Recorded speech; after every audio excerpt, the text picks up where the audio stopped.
Hello guys! So ito yung pinakaunang ride ko sa motor ng solo at pinakamalayo at sa highway din. Nakapag-drive na rin ako nung time na ito. So no choice si Mr. kundi ipahiram sa akin yung motor para masundo niya dun sa may Mayapa, Barangay Mayapa. Nasa parkingan at may uwi sa bahay. So, iniwan pala niya yun doon para masundo naman yung kotse doon sa company nila. So, ganun yung senaryo. Kaya ako ay pinayagang magmotor sa highway for the first time ever, guys. Ayan o. So, hindi ako na-videohan sa highway kasi syempre focus siya sa road at saka one hand lang siyang nagda-drive, so hindi pwede sa highway at maraming mga sasakyan doon. Mabilisan din kasi kaya ko naman, yun nga lang dahil sa hindi ako sanay sa manubela or humawak ng handle ng motor, so yung kamay ko ay nangingimay. Siguro kaka-cellphone din.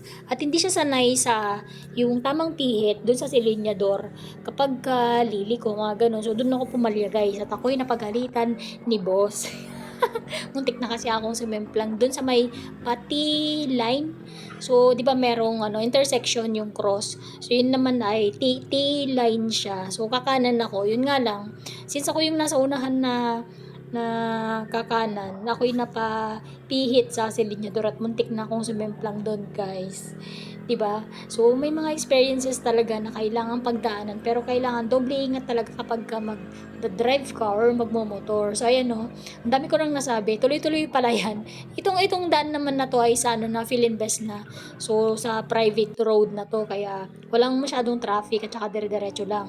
At binivideo niya talaga pati yung kanyang speedometer dun sa motor niya. At ang nakita kong pinakamabilis ko habang nagda-drive ako nung time na yun ay umabot ako ng 46 kph. Usapan namin nasa 30 to 40 lang daw yung dapat na tatakbuhin ko. Yun nga lang, pagka pihit ka talaga dun sa silinyador, since matik yun, ay madidiretso ka talaga. So, mabilis lang talaga magpabilis ng motor. Ang mahirap lang talaga is magpatigil.